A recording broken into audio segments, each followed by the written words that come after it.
Marc Lermite, bonsoir. Vous êtes associé au cabinet EY, anciennement Ernst & Young, et vous publiez aujourd'hui l'édition 2018 de votre baromètre annuel sur l'attractivité de la France. Vous avez été repris partout, d'ailleurs, y compris à la une du Parisien aujourd'hui en France, avec ce titre « La France plus attractive que jamais ». Ça veut dire quoi ? En quoi sommes-nous devenus attractifs ? C'est-à-dire que l'année dernière, en 2017, les investisseurs étrangers ont pris 1019 décisions, un peu plus de 1000 décisions en faveur de la France. Il faut savoir qu'on sort d'une dizaine d'années où notre attractivité était en berne, la France était décrochée, et plus exactement en 2016 et en 2017, on a vu un redressement assez spectaculaire, parce que justement, ce décrochage de la France, qui venait de notre image et aussi de notre compétitivité, on y reviendra sans doute, nous avait durablement mis à côté. Et là, année record, on a en France à peu près 30 000 entreprises à capitaux étrangers qui emploient à peu près 2 millions de personnes. C'est un morceau très important de notre économie qui entraîne des technologies, des sous-traitants et qui, pour certaines entreprises, sont là depuis 150, 200 ans. C'est donc très important de s'en occuper. C'est important de s'en occuper parce que ce sont des entreprises qui doivent parler à leur maison mère, loin parfois, qui doivent parler à des actionnaires qui ne sont pas tout à fait les mêmes que les actionnaires des entreprises françaises. Alors justement, soyons concrets. Quelles sont ces multinationales qui autrefois allaient peut-être, je ne sais pas, en Grande-Bretagne et qui désormais disent « mais non, il faut aller à Paris, il faut aller en France ». Alors il faut aller en France parce que ça ne se passe pas qu'à Paris. Je dis Paris à dessein parce que vous dites que Paris est devenue la capitale préférée des investisseurs étrangers devant Londres. Nous avons dépassé Londres. On dit s'il faut investir dans une capitale européenne, allons à Paris. Voilà. C'est vrai parce qu'on interroge les dirigeants sur l'image, leurs projets, et ils placent pour la première fois aussi cette année Paris devant Londres en tant que métropole européenne la plus attractive. C'est très important. Devant Berlin, devant toutes les capitales européennes. Devant toutes les autres capitales européennes, et il faut savoir que la perception précède souvent la réalité, donc on a des lendemains qui sont probablement encore un peu meilleurs. Qu'est-ce qui s'est passé en 2017 ? Une surprise, peut-être pour beaucoup, c'est que l'industrie produit à peu près la moitié de la croissance de l'attractivité. Il y a eu 240 projets de plus en 2017 qu'en 2016, et la moitié de ces 240 projets sont des projets industriels, des réinvestissements dans des lignes de fabrication, dans des usines, pas seulement dans les grandes villes, justement, aux 2/3 dans les bassins industriels. Je vous arrête là, il y a deux idées reçues qui s'effondrent. On parle de désindustrialisation, vous dites non. Les étrangers, là, alors on parle de qui ? Des Japonais, des Américains ? Américains d'abord, Européens, nos voisins, les Allemands, les Britanniques viennent investir en France parce que pour faire de l'industrie. Pour faire de l'industrie. Voilà. Et deuxième chose, vous dites, ils le font dans les métropoles, etc. Parce que est-ce qu'il n'y a pas une carte de France où on se dit, vous voyez, on a tous en tête l'usine GMS, la Creuse, dans la Creuse à la souterraine qui ferme. On se dit que les métropoles gagnent et les territoires perdent. Quelle est la réalité alors ? Alors, la réalité, c'est qu'il y a un problème sur l'industrie. Le PIB industriel de la France est au plus bas, se redresse grâce à des efforts, pas seulement gouvernementaux, les industriels eux-mêmes ont décidé de se moderniser pour beaucoup. Ce que font les investisseurs étrangers, qui voient en la France un pays de compétences, de logistique, c'est-à-dire c'est un pays dont on peut, à partir duquel on peut servir l'essentiel de l'Europe, au cœur de l'Europe.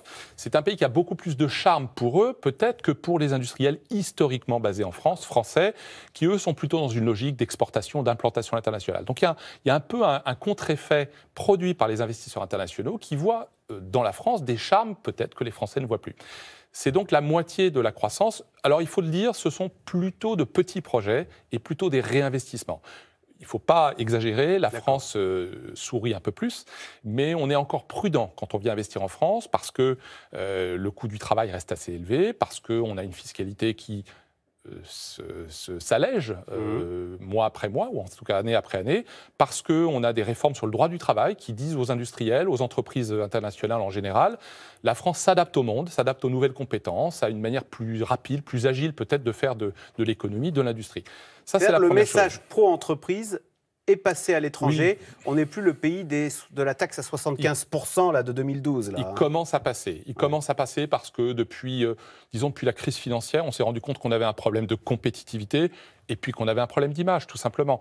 Et donc, en traitant notre compétitivité, c'est-à-dire le prix de la France, le coût du travail, le coût des infrastructures, le coût de l'énergie, en le traitant sérieusement, en sortant de la crise financière, on met en place une réforme qui s'appelle le CICE, le crédit d'impôt compétitivité emploi. Au passage, emploi. On peut faire un peu de politique. quitus à François Hollande, qui a initié dès 2014, dès 2013, même cette politique pro-entreprise, dont on perçoit aujourd'hui les résultats, au moins en termes de perception à l'étranger. Quitus à ce gouvernement qui a fait une première réforme assez significative qui a encouragé à nouveau les entreprises internationales, et quelques entreprises françaises au passage, à réinvestir en France, même si ce constat, ce diagnostic, il datait d'un peu avant la crise financière, et puis tout simplement on n'avait pas les moyens en 2011-2012 de faire ça.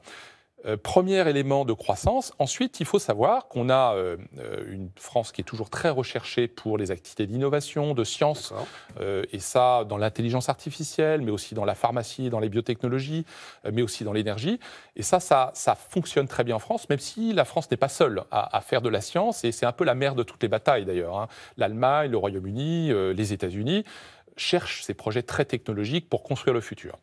Il y a un troisième ensemble qui fonctionne bien, et ça c'est aussi une bonne nouvelle, un peu une surprise, c'est le retour de sièges sociaux à vocation internationale, qui avaient complètement, qui s'étaient éloignés de la France et de Paris en l'occurrence. C'était parti à Londres. Alors, arrivons-en au point. Est-ce qu'on ne pâtit pas en creux du Brexit ? C'est-à-dire que les entreprises allaient à Londres, elles disent maintenant c'est plus possible, il faut qu'on soit au cœur de l'Europe. Elles sont inquiètes, elles sont préoccupées parce qu'on ne sait pas exactement de quel Brexit il s'agit, à quel terme, dans quelle période de transition. Et donc c'est vrai qu'aujourd'hui une entreprise américaine, japonaise, chinoise, qui a à prendre une décision d'implantation pour la première fois en Europe, se posait pas vraiment hier la question et elle allait très naturellement à Londres. 1 sur 2, il y a 3 ans, allait à Londres. Aujourd'hui, elles se répartissent un peu plus en Europe. Et quelle est la grande capitale, qui est la seule grande autre capitale de taille mondiale en Europe, qui tire bénéfice de cela? C'est Paris, c'est la région Île-de-France, plus exactement. C'est pas seulement la Paris intramuros, et qui présente aux investisseurs une alternative au Grand Londres. Alors, on n'est pas encore sorti de l'auberge, parce que le Grand Londres reste encore un tout petit peu devant Paris en termes de nombre de sièges sociaux, et c'est ça qui compte, parce que ce sont des entreprises qui, à partir de ces centres de décision, vont construire pour l'avenir, vont aussi avoir besoin de prestataires à valeur ajoutée, de sous-traitants.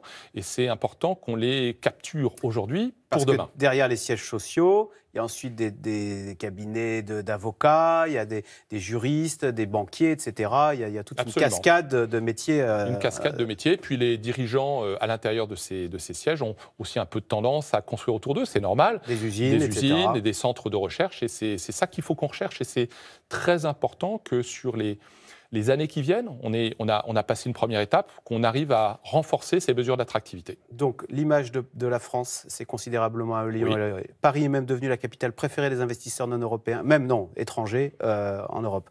Ils reviennent pour l'industrie, pour la R&D, recherche et développement, et pour les sièges sociaux. Que de bonnes nouvelles. Et pourtant, quand on regarde notre balance commerciale, 60 milliards de déficit. La France fabrique peu et on est obligé d'importer énormément. C'est quand même le point noir qui reste, là, parce qu'on a l'impression que c'est bonnes nouvelles, mais il y a la réalité de ce chiffre. Absolument, c'est bonnes nouvelles, c'est une partie de la solution. Il reste, vous l'avez dit, l'export, la balance commerciale, la dépense publique qui reste trop importante. Et puis dans le baromètre EY, on voit que ces 1000 et quelques entreprises internationales donnent beaucoup plus de crédit à la France, mais ne créent pour autant pas assez d'emplois. Il y a en France, par projet, à peu près la moitié de création d'emplois de la moyenne européenne. Donc on n'a pas un effet de levier sur l'emploi qui est suffisant pour répondre au premier enjeu de notre pays, qui est celui du chômage. Eh bien, merci beaucoup Marc Lermite d'être venu nous détailler, commenter cette étude passionnante, votre étude, le baromètre annuel sur l'attractivité de la France, qui montre que le pays est plus attractif que jamais, avec Paris, capitale européenne préférée des investisseurs étrangers. Tout de suite, c'est dans l'air. Caroline Roux, Donald Trump plus imprévisible que jamais. Après avoir fait volte-face au G7, le président américain doit rencontrer la nuit prochaine le leader nord-coréen Kim Jong-un. C'est tout de suite, c'est dans l'air. Caroline Roux.